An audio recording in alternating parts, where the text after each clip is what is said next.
Hi, this is the walkthrough of my computer science project.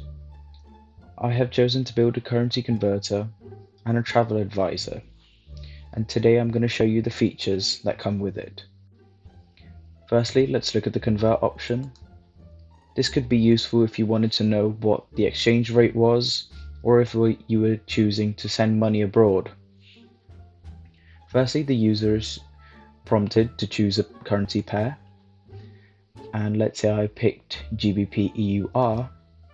This would tell me the current rate of GBP EUR is 1.1372, and I wanted to change pounds into euros, and let's say I wanted to change £3,000 into euros.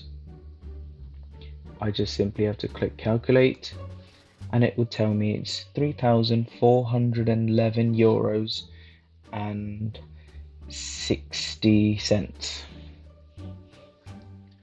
Now, let's say someone, instead of typing the number 3000, were to type 3000. This would give us a message box saying, please enter a numerical value, which then the user would have to again enter a numerical value, forcing them to give that amount. Now, let's take a look at reverse pair and convert. And let's say I pick GBP EUR again. This would give me the rate of EUR GBP, since the pair has been reversed. This rate that's displayed over here has been calculated by doing 1 divided by the rate of GBP EUR. And now let's say I wanted 3,000 euros in pounds.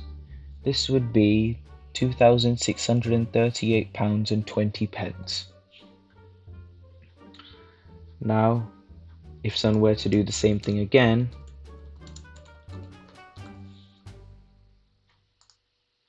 it would come up with a message box saying that they've entered a wrong input and they need a numerical value. Now, let's take a look at the travel option. The travel option over here is used for when people choose to travel abroad.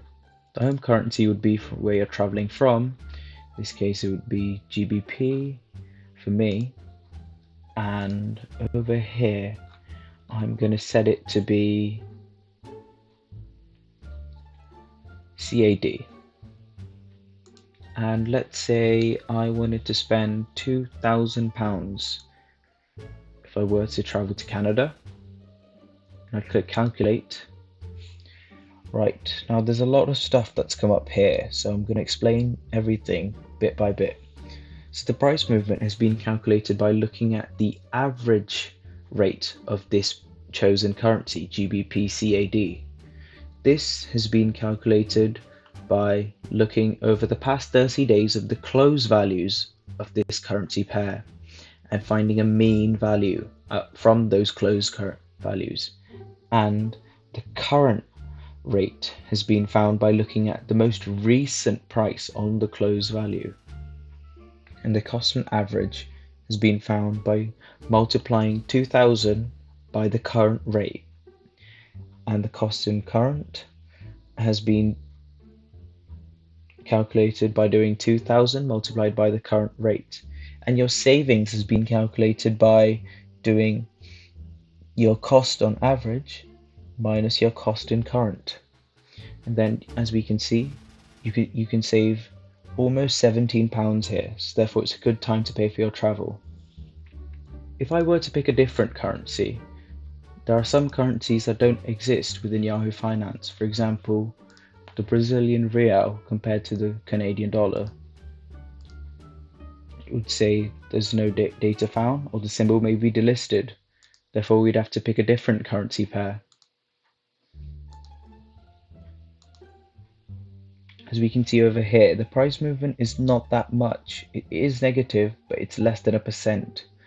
But what we do notice is we lose 8 Brazilian real, almost 9 actually. So therefore, it tells us that we shouldn't book now, as there's high loss based on the current exchange rate.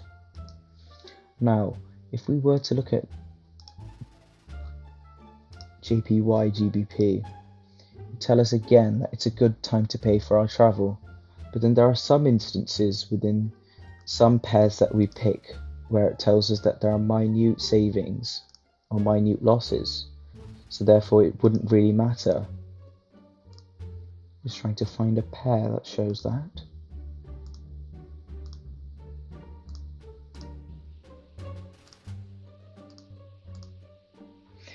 Look over here.